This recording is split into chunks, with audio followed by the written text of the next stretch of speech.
Great. Hello, everyone. Good morning and good night, good evening. And today we have Andrea and then Nabil to join us to share about their homeschool experience. And let me first do a short, quick introduction for Nabil and then Andrea, and then they can kick off their presentation. So Andrea, born and raised in Colombia with a degree in education and a master in project management, with over 15 years experience teaching and training teachers in social economic development projects in Latin America. And Nabil, born in Spain, raised in Honduras, with a degree in rural education and a master in new technology applied to education, passionate about uniting the world through photography, music, and communication. Welcome, Nabil and Andrea tonight, and I'll hand it over to you for the presentation. Hello, everybody. We are very excited to be here. I am Nabil. And I am Andrea. And we're very happy to be here sharing this moment together with everybody. So we're going to share a few slides of what we want to present to everybody this evening or this morning. Okay, well, we're going to talk about the topic of how to empower our children right from home, and how we can become more actively involved in our children's education process. Yeah, as educators and parents, we know that education does not only take place at school, but it involves family life, community life, relationships between our children. And we also are going to talk about a little bit about our recent experience with homeschool.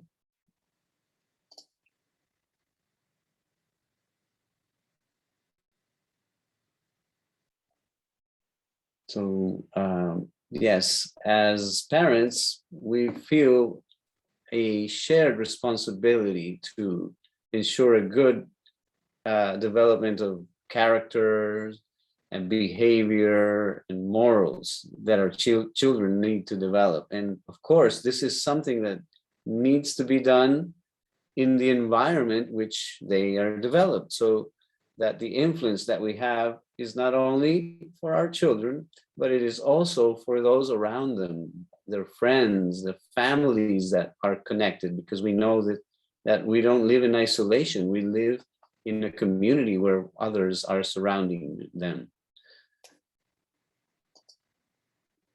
So we believe that, as this quote says, good character must be taught. Light must be spread afar, so that in the school of humanity, all may acquire the heavenly characteristics of the Spirit. This is something that for us is the foundation of what inspired us to do everything that we're going to share with you guys in a little moment, is basically how to spread a light, how to spread something that we felt needed to strengthen the life of our family, our daughter, our son, and everybody that is in contact with them as well. So how did we begin this process? Yeah, in 2016, with our oldest son, Ali, and some of his classmates, we decided to have activities that were not only for their own well-being, but also to have a social impact.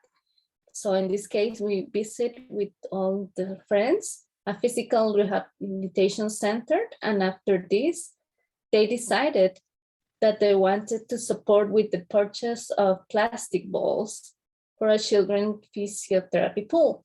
So we went together and we did that.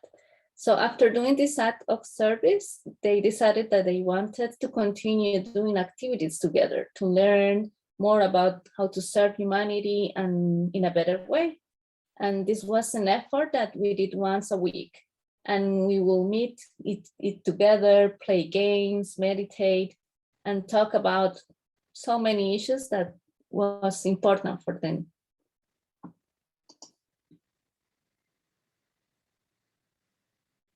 So this weekly space that began with our son and his friends, his classmates, was something that was an informal space, but at the same time, it was a space that helped them a lot in their intellectual development, in their because they were helping each other. They realized that they were not only learning together and having fun, they were also helping each other during their exams, for schoolwork.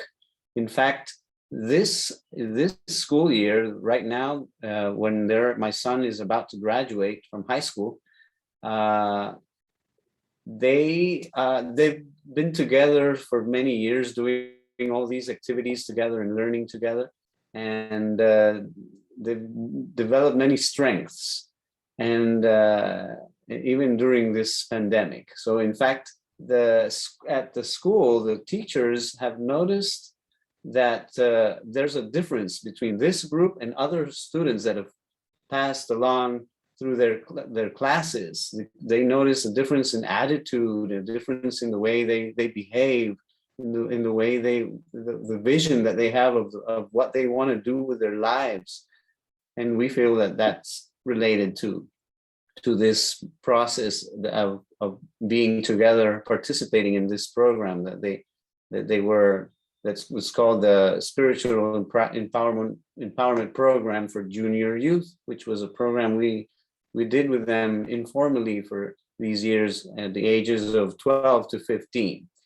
And it's something that is implemented actually worldwide, and it helps enhance powers of expression and spiritual perception and learn more about society through this special program. Yeah, and it was the way that we get involved in the education of our son.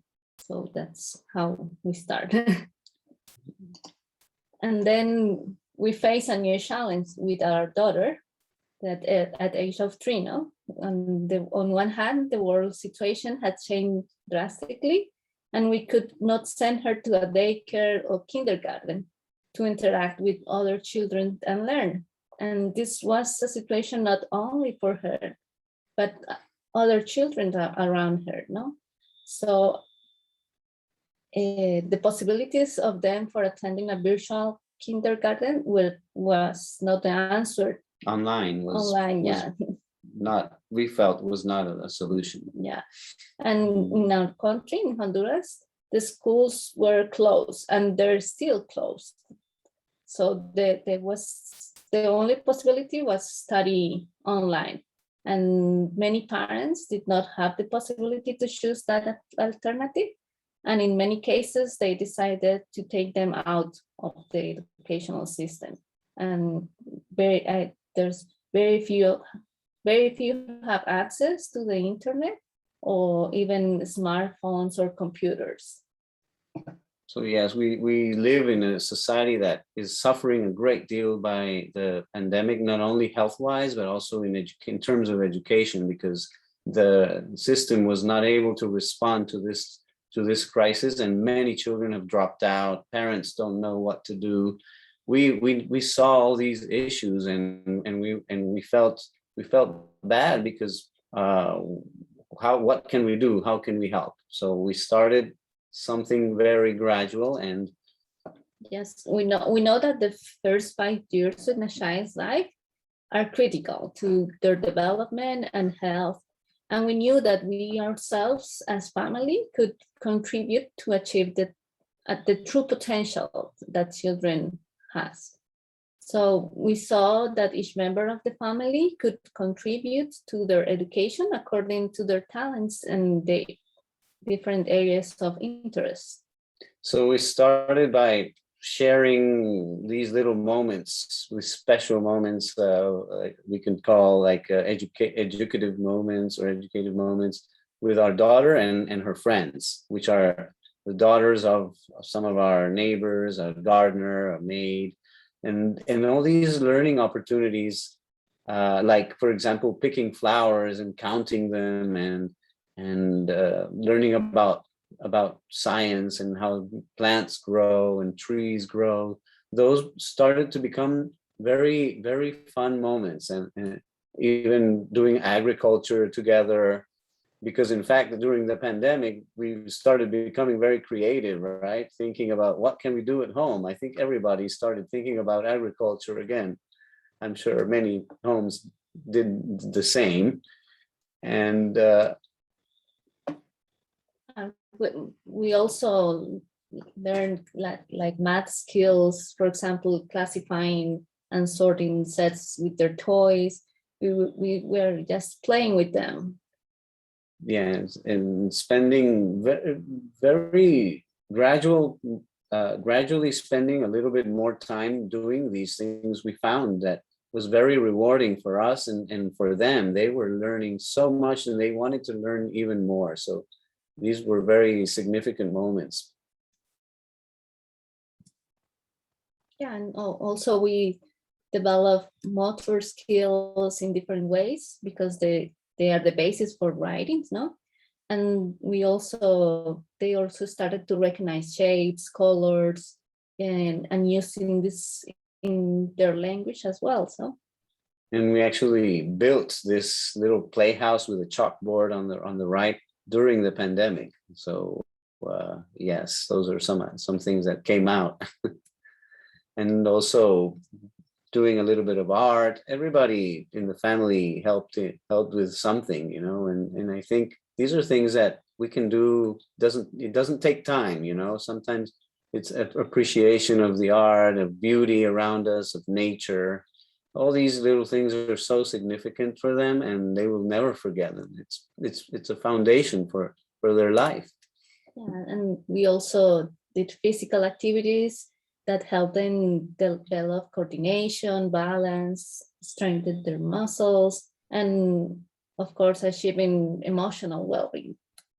And this is like a little game that we did with them just by finding things around the garden, like a bag, you know, and a little race, you know, and we discovered that they were developing skills, motor skills and physical skills and strength, and they were learning how to raise their self-esteem and self-confidence, all only by doing these, by playing at home with them. It's such a simple thing.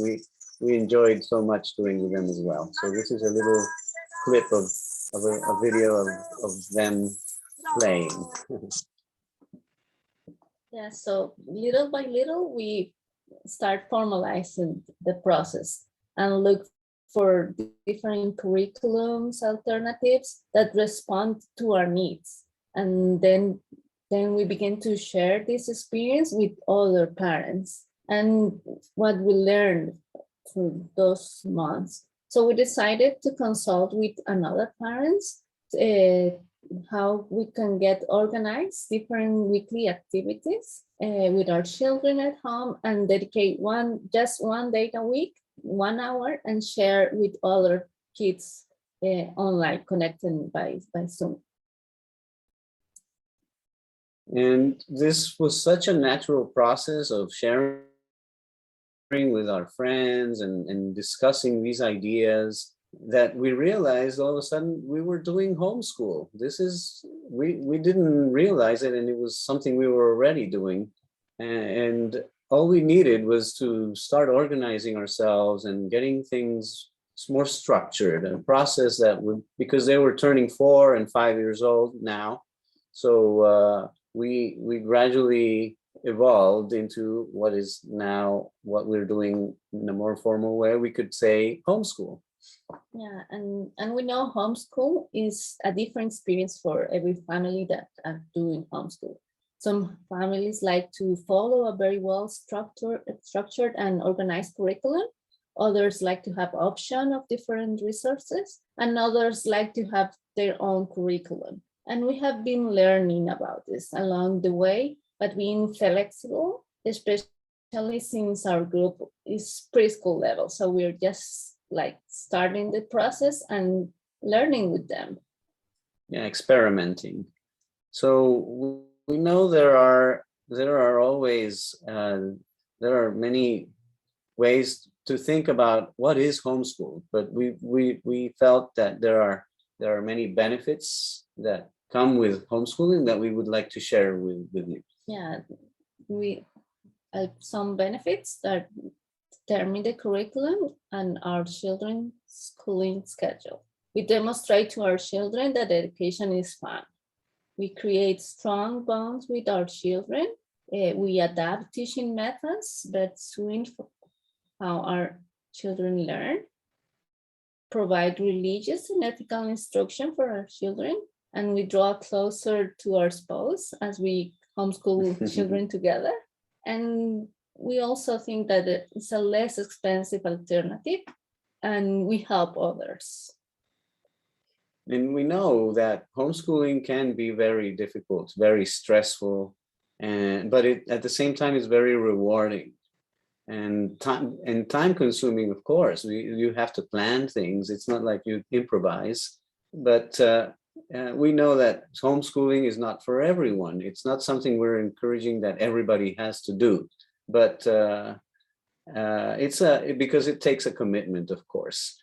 But we know that definitely if our daughter would have enrolled, if we would have enrolled her in a normal traditional school at this moment, we wouldn't have had the opportunity to share or to involve other children around us that we know would not be receiving any education at this moment, or would be out of the school system, or we don't know what other issues there could be. So we're very happy with what we decided that we started doing. And there's another significant, we chose this special quote to share with you that talks about the role of parents and the community in the education of children. It says that children are the most precious treasure a community can possess, for in them are the promise and guarantee of the future. They bear the seeds of the character of future society, which is largely shaped by what the adults constituting the community do or fail to do with respect to children. And for us as a family, doing homeschool was a solution to the challenge in education our daughter and other children around her. We know that it is not something that all families can do to different situations or conditions, but it is important that we become involved in the education of our children and their peers. Whether it's a weekly, monthly, a vacation activity, it is important that as parents, we seek the support of others to develop these activities, because we are part of one community and we are one humanity. In fact, we feel privileged and that we have an honor that we're able to do this, to educate, to be part of the process of education of our daughter the first few years and of others around her.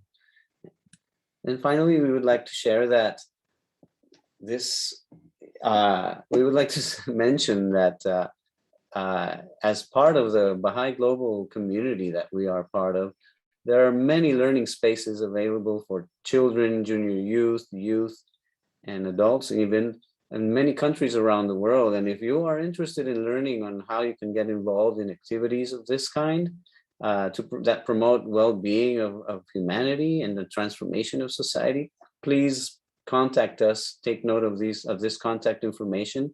We will be very happy to help and share a little bit more of what we do. Thank you. This is great. Thanks for sharing. If you have any questions, please go ahead. This is fantastic. I definitely enjoyed learning all the aspects of homeschooling. Do you mind talk about the biggest challenge you guys have and how do you encounter those? Well, there are many. First of all, I think the time, of course, commitment, setting up the time to do this, because even if we're teachers, our education was as teachers, but even knowing a little bit of education is not enough. You have to prepare. You need time, and we are all consumed with many responsibilities with work. So that's one. I don't know if Andrea has any other challenge. Yeah, it's commitment. Do it every day or establish a schedule. It hasn't need to be for a long time. It's 1 hour a day. It's enough. Yeah. They learn a lot. and have things available for them that are meaningful, like books and toys that are educative, and even if we want to let them use a tablet or a phone for a few minutes or hours, choose the right like apps for them that are appropriate, like that are games that are productive and that they can learn from them. So it takes time and thinking about it. Yes. I remember when I was little. So my parents, they were both professional athletes. So my dad was trying to coach me when I was little, and I always have that rebellious inner myself, try to like not really follow his instruction. So I always have this idea, so like if I were to try to teach my own son, it will be different versus him going to school. And then because I always feel like the kids always like, oh, the teacher tells me this, the teacher tells me that, versus like if you try to tell them to do something, they always try to have those rebellion side. So have you guys had this sort of experience, and how would you handle that? We have a 17-year-old and a 5-year-old, so each has been very different, and we have learned many things in the process. And of course, the challenge is that when they're very young, they do everything. They want to imitate everything you do. If you're on the phone, they want to be on the phone. If you're watching the television, they want to watch. If you're reading, they want to read. The discipline side, right? It's a challenge. If you start early, they will do the same. And like establish a space. So we do the class and not in their bedroom. We have. Sorry, we cut off a little bit. Can you hear us? I think I lost you. I think I lost you for like 10 seconds. Maybe it's my connection. I apologize for that. Do you mind repeating what you just said? No, what we were saying is that it's important also to establish like a place for everything. Like if the classes that they do, the lessons they learn, they have a special place where they do it. We make sure that they're ready. They come ready. They feel they have breakfast. They feel that it's a special moment that they're going to learn right now. They're going to learn something new. We're going to school. We're going to kinder, even it's in the home. It's in our home, but they know that. And in the first day, they even go with backpacks and go upstairs and do that. So it's almost like a routine. Yeah, you feel like yes, exactly. Yes. Great, I see. Anyone else have questions? I don't know if anyone on this lines want to ask. Maybe I just like to mention that right now it's preschool level. It's very easy. It's so much fun, and we don't know if homeschooling will be the answer for the rest of their education. Of course, we don't know, but for now, it is the best solution, right? So that is why we found that to be the alternative, and so far it's been working great. It's so much fun, and other parents, about 4 or 5 other families are doing the same, and they're really enjoying it as well. Yeah, I definitely agree, because we're doing similar things. Because my husband, he's also taking some time off, so he does spend his morning time to go over those preschool books with my son, and I felt like he got a lot more attention at home, and I felt like he's way more advanced.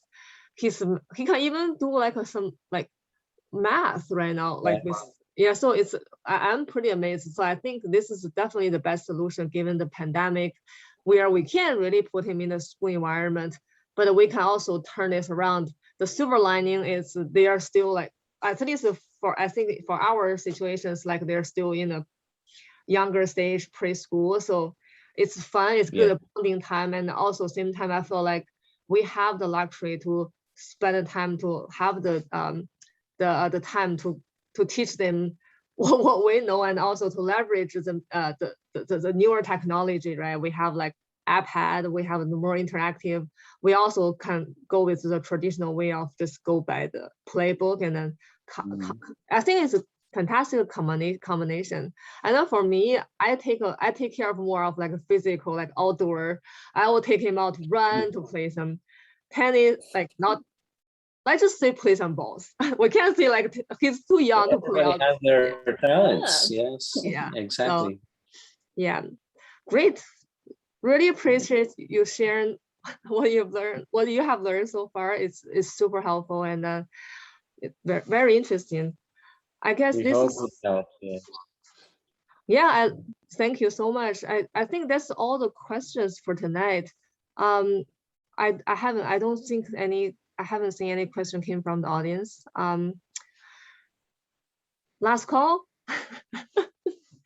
Well, we're very happy to have presented this topic that we have very close to our hearts right now, and we love so much. Education is really the key to solving all the problems of the world. So we feel so happy that we're part of this process right here at home. So yeah. So you're planning on continue doing this until you feel like We don't know. Well, we hope we can continue, even if it's for little moments, like what we did with our son, like once a week. If it's not every day, at least once a week, we can continue doing something with others, not only our daughter, but also we have a lot of contact with close contact with other families and neighbors. Yeah. This is great. I think having a community is also very important, where have a group is Absolutely. growing, where we can always share the experience. Great. Hopefully we can have you guys back at some point to continue to share your stories, and we'll have this video post on YouTube, and then I'm sure there will be questions, and hopefully we can reach out to you by email and then continue to communicate that way. Sure. Thank you. Thank you. Great. Thank you. Have a good night. Okay. Good night to everybody. Bye-bye.